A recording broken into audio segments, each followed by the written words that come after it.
we are going over question 16 for the broker practice exam, 7th edition. Which form does the RESPA require, Real Estate Settlement Procedures Act, require to be given to buyers at least 3 days before closing a real estate transaction? The key word here is 3 days before closing. Technically, A, B, and C are all given 3 days prior to closing, but what we're asking for is which document is required for that time period. A, closing disclosure. Closing disclosure is required 3 days prior to closing.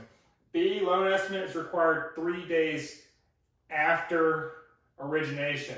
Specific information booklet called the settlement cost and you is the same. It's 3 days after origination. Technically, that would be more than 3 days prior to closing, correct? A mortgage service and disclosure statement is given at closing. It's actually given as part of your closing paperwork.